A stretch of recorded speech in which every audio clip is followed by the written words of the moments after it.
Welcome guys, this is the LEOOUT SX10. I'm not really sure if it's pronounced LEOOUT or LEOOUT. This is a new brand. This scooter is, for the price, I think amazing. If you get it on sale for $10.98, it's worth it for sure. It reminds me a lot of my old 010X. Really was a fantastic scooter for bike paths and 25-mile-an-hour streets. So if that's like a lot of what you have, the scooter performs great. Plenty of suspension and plenty of speed. I'll show you a little top speed here on this straightaway coming up, just to give you an idea. It is pretty cold today still too, maybe 40 degrees, so you can squeeze another mile or two out of this. 38 though, 39. That's solid for this. You can easily hit 40. If it was 70 degrees out, you'd probably hit 41, 42. The speed is there for me on this 52 volt system, 29 amp sine wave controllers. I actually cracked open the deck, took a look at that too, just to confirm. They have a little sticker on it that says FOC. They're quiet, smooth power delivery. Compared to my old 010X, which was 25 amp square wave, you're getting a nicer controller. One big thing I noticed is stem. Really solid on this. You see me pulling on it really hard right now. On the old 010X, that would create a ton of stem wobble, that amount of pulling. Props to them for making an $1,100 scooter this quick and powerful and fun. I'm excited to show you guys this one for once. Something not a lot of people are talking about this scooter yet, but if you catch it on that sale price, which it has been on sale for maybe 2 months, great deal. Take it off on some bike trails here. The suspension is plenty soft. It has really good handling in my opinion. Very little speed wobbles. Even for a C-type suspension, which generally has the most speed wobbles, it's pretty stable. Very firm. Good at slaloming. With the stock tires on, they're extra wide. 10-inch tires, but they're the width of 11-inch tires typically. So that gives you a lot of faith in this scooter when you're going over rougher terrain or even off-roading a little bit. It really makes the scooter to me very versatile, that you could take this off these sort of stunts if you wanted to, or you can go right on pavement like this. The scooter's like right in that sweet spot, 52 volt, where a lot of people can really get a lot of benefit from the scooter, from the speed of it, without it being crazy dangerous. Because yeah, it might go 40 miles an hour on a straightaway, but it takes you like 10 seconds to get there, and it's a bit like more like driving a 4-cylinder car. And there's nothing wrong with that. A 4-cylinder car, right? You're going to save money on maintenance and gas normally, and this is the same way. You're going to save money on brake pads and tires, because you're not going to drive it like a maniac like these 11-inch super high powered scooters. Basically, once you get those, you're almost addicted to driving fast, right? So this 52 volts really in that sweet spot nobody really talks about, where it's fast and fun, but still like light enough most people can pick it up, put it in their trunk. I think this is only an 80-pound scooter. I'll double check on the weight, but very light scooter. Here, let's show you just a little grass. Be our first little test. Big stick. Oh yeah, right over it. Cut over here a little bit. I'm not gonna do a lot of off-roading on this, so I don't want to get it super dirty, but look, you do have power and control, which is what you need. Around that little corner there, you don't want to be slipping out. Going around, you got an option of going the grass or going the mud, right? Either way it's gonna be slippery, and you need to have that traction. Oh, that slippery ass mud. Oh, we almost lost it, but luckily I have just enough tread. Oh, that mud will get you. We almost lost it there. So yeah, once you hit mud, scooters kind of turn to crap, but this is gonna be your best option in any kind of mud, is these big wide tires, right? Fat tires. Did not want to fall in that mud and get dirty. That would have sucked. It does great up hills there. Forgot to show you, that's usually my hill test little spot, and you can cruise up any of these hills 25. It's got enough power in the acceleration. 29 amp controllers, 52 volts is surprisingly strong. This is like a great scooter to learn on, I think, for a couple years. It's like the equivalent of buying like a 300cc or 400cc motorcycle to learn on before you buy a 600 or 1000. Similar concept. It's just like 52 volt is a step down that is really, really fun still. Super fun. It's just a really fun type of scooter, and you get really good at riding this before you step up to something big. It really helps you out when you get up to a bigger, faster scooter. Having these basic skills that you gain on a 52 volt scooter. On the left. On the left. Show you a little grass action right here. Maybe we can clean our tires off that way. I think we can like sneak in right here. Oh yeah, almost lost it. Good though. Tires are cleaned up. Look at that. Scooter's got plenty of traction on off-road, grass, stuff like that. Stick this corner a little bit. Oh yeah. You don't really slip out even in the corner if you give it a little gas. Yeah, it's good. You can control it. Sine wave controller is where it's at, baby. It's obviously the future for everything. Sine wave controllers. Beautiful. And now our tires are all sparkly clean. I do have, let's see, 135 miles on this scooter. I don't know how many times I've ridden it, maybe 10 times. Just feeling it out, having fun, you know. It's a nice little scooter for just getting around, running little errands, whatever, doing things that you need to do around town. It's one of those scooters that's just really, really useful to have. It's quick enough to get you places fast and good enough traction and power and range that you can really just get anywhere around town you need real quick, get stuff. Running errands, go to the bank, you know, do whatever. Stuff that normally you spend gas on, you just whip it around on this while you're out riding. To me, this is like a really good burner scooter too. For you guys that do have high-end scooters, like say a $3,000 or $4,000 scooter, but you don't want to ride it in the winter, this is like a really decent option where you could just buy it and use it as a beater scooter in the winter.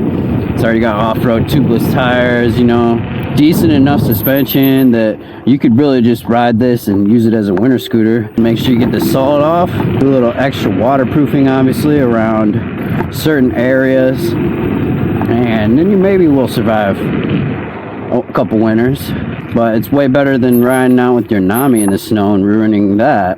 A lot of other scooters cannot handle that salt. It's a beautiful, beautiful little scooter. Let's get to the review here. Let me get my other camera out, show you guys a little bit closer what we're doing with here. Alright guys, we're out with the LEOOUT SX10. Beautiful, beautiful, beautiful gold. Bit of glare there from the sun, sorry. Try and catch it this way. Gives me Mantis King GT vibes. You know, that scooter I reviewed earlier this year. Really nice, but it's a little bit more copper than it is gold in real life here. You can already tell it looks gold on the video, but it is a bit more copper, but still looks fantastic to me. This is a very dirty, dirty scooter, guys. I haven't washed it in 130 miles or whatever and ridden it a bit off-roading and different stuff. Don't fault me on that. Little bit of dirt here and there. But overall, like I said, very, very similar to 010X here. Tried and true design here. They've taken it and made a few changes. The suspension is a little bit different. You see it's like this kind of tubes on it or whatever. Different. It's still a spring suspension. I can feel it's not hydraulic, but it does have decent springs that are give or take about the same as 010X was. Brakes, we'll go over that too, are mechanical. That is one thing that I wish they would upgrade on this. But other than that, for the price point, guys, this is a price point scooter here. $1,098. That's crazy to me how cheap this scooter is. A couple years ago, this is a $2,000, $1,800 scooter, at least here in the US retailing, right? And now it's down to a $1,098. That's crazy amount of savings that you're getting. As more brands come in, they're going to be competing. The price will continue to go down. Shows the times here where this type of equivalent scooter not even 3 years ago was double about this price, especially with the upgrades that this has. It has really nice tubeless off-road tires. These are excellent all around, and something I definitely love about the scooter, has an upgraded folding mechanism here that's very easy to use. We'll show you that too. It's got a bit better headlight here, things that you would have fixed on the 010X that now it's like, wow, this is nice. Very nice competitor to this 52 volt series. We'll start from the top like we always do and work our way down. This comes with your standard TF100 thumb throttle there. You see our mileage. You can be able to flip through your gears here and then your trip. Very, very basic settings on this scooter is all you get. And similar to 010X back in the day, there is some P settings you can set, but a lot of that, you're just going to max out the scooter and ride it. I feel like a lot of you at 52 volts here, this is a decent amount of power that you don't need to really mess with the settings once you set it up. You really just want to max it out and then have fun with the scooter, because it's not crazy fast. It's not crazy out of control burning out like some other scooters are that you really want to turn down when you get them. This one is the right amount of power to learn on if you're some person who doesn't have a lot of experience on a dual motor scooter yet. Anyways, obviously finger throttle. This is the exact same throttle that was on the LEOOUT. That's why I say the scooter is very similar. You look at a lot of things, this is the same too, like single, dual, eco turbo, same way. Most people, once they get used to this scooter, you're not even going to use these buttons because you're going to keep it in dual and turbo all the time. It's manageable in those settings. One thing I do notice about the scooter, and it's probably the stock setting, is it turns off very quickly. And that did happen to me a couple times at a stoplight where I think it has a minute timer there, it just turns off. Maybe one or two settings you might need to change like that. But not a whole lot that you'll be changing on the scooter. You can ignore this. This is just something we use to control our music while we're riding. And this phone mount obviously also is not here. You can ignore that as well. But otherwise, we have the grips here on this side of the cockpit. These grips are okay. There's no locking on it, and they are pretty thin. I have a smaller hand here, and you can see that my hand basically takes up the whole grip, which we'll compare that with, say, another grip in my garage and just show you what I mean by that. I do wish they were a little bigger, but at the end of the day, this is a budget scooter, and you're not really going to be complaining about stuff like that you can go on Amazon and change anyways. You can buy better grips, fix that problem yourself for pretty cheap. So that's how this scooter is going to be. There's going to be a lot of customization you're going to do. Even with this handlebar here, is just a basic stock handlebar that it's not quite long enough for me, and if you do put a longer one on here, the scooter's going to ride better. Certain things like that you will upgrade on this. Now this is a standard voltmeter, right, and then a standard button cluster here. As you see, it controls lights, blinker, horn. Horn's not the loudest, and let me show you the lights while we're here. The button changes this, and it's decent little light. I don't think I would ride at night very quickly with this scooter with it, but if you're in a lit area, it works fine at night. My only issue is that I cannot get the rear tail lights to light up. No matter what I do, they only work when I'm braking here. So I'll show you when I'm braking. You can see the braking here. It has a pattern like that, flashing pattern, but there is no taillights. I can, no matter what I do, we can try and put this here right on. Typically, you could hold this button, right, on the LEOOUT, and a little headlight switch comes there, right, which actually doesn't do anything on this scooter because it's completely controlled by this other button that we just showed you here. It only changes when I change this switch here, right? It doesn't actually do anything when I change the setting on the screen there. Maybe it's a glitch or a wiring glitch or something, but as of right now, there's no rear taillights on the scooter. So that's what I mean, like riding at night, yeah, there's no taillights on this scooter is not the best option right now. And I don't know if it's just how my unit is or what, but definitely not riding it at night myself like that. Anyways, they did do a great job here with the stem, making it very sturdy. When you pull on it, it's a very secure feeling stem. Just in general, nothing that I can complain about there. And moving down, I did say I was going to show you the folding clamp here. See this? The folding clamp here is similar to what they put on the NAMI now, the new NAMI folding clamp that I just saw out in DC. And it's very easy and quick to use.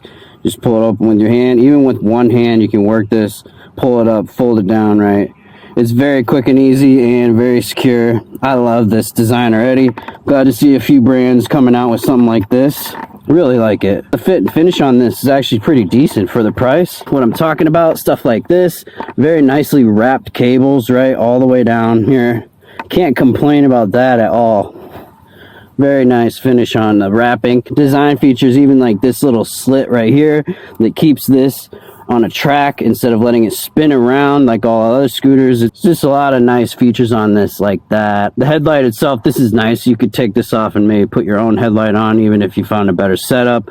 All in all, great little scooter here. I think for the price point, you get a great tire setup here. These tires are extra wide. Let's get a shot of the sidewall here so you can see. 90/65, so they are 90 millimeters wide. That is similar to an 11-inch tire. Crazy width out of that, and that gives you that great traction. The The brakes are decent on this, but they are mechanical, and so basically you're going to have to stay on top of maintaining the brakes, meaning tightening them pretty regularly every week, as opposed to hydraulics that you could just go a few months without barely doing anything. That's going to be one of the drawbacks of this scooter, really, is the mechanical brakes, say, versus a Makutta 9 Plus similar scooter, hydraulic brakes on it that are just superior and way better user experience. I think there's a couple budget things about this that make it sort of a learner scooter. Definitely for those people that already own a scooter and want to get one that's quicker but don't want to spend a ton of money. $10.98 for this is a steal, an absolute steal. If you guys have any questions about this scooter, I think I've covered almost everything. One big thing I didn't really talk about is the range. 25 amp hour, 52 volt battery. Basically 25 amp hours, if you're riding around 20 to 30 miles an hour, you know, pushing this scooter full throttle, you're going to end up getting maybe 15 miles out of the scooter. If you go a little lighter on it, you'll get 20, 25 miles on the scooter, and I'm 190 pounds for reference. To me, this is a decent amount of range. For $10.98, you're not going to get any more range and speed for this. I think this is the fastest scooter you can get for this price, for sure. $10.98 for a 39 mile per hour scooter is kind of nuts. And especially with this decent build quality, it's good. It's good build quality. It doesn't feel hollow to me like some Yumis and some Joyer and other stuff. It feels very solid. It feels nice. It feels almost as solid as any name brand. And to me, that's important, how solid the scooter feels. The LEOOUT SX10, I'll have the link in the description for any of you guys interested. I don't really have any affiliate kickback from this, or most of the scooters even at this point. If you're interested, just check them out, test it out. Honestly, I want to hear a lot of other people's feedback on this. It's a newer scooter. I've only seen one or two other influencers get one of these. So I've been riding it for 2 months now. Even though it's not a lot of miles, I have had this for about 2 months. A real honest review out on this is important because it's brand new. Nobody else has it yet. If you're looking for that new, decent, cheap coupon, this would have been a Black Friday deal that you could get, but you can still get it right now. So $10.98, check it out. Here we go, road test. It's quick enough for me on a 25 mile an hour road. You feel safe. That's all you got up a hill in this 36 on the dash. That's, you know, 34 real. That's what you need to hold a 25 mile an hour road without feeling like you're gonna get run over from behind. So it's a good scooter for that. It's a great scooter for that, honestly. See, on a 35 mile an hour road here, we're holding speed with them, but it's sketch to me because you can't pass as fast as you want. You're sitting in the blind zone like this, in the blind spot way too long just to pass this guy 1 or 2 miles an hour over, you know? It's just not as feasible as a vehicle for a 35 mile an hour road. But back to a 25 mile an hour road, you're right at home on this thing. That's where this thing really shines.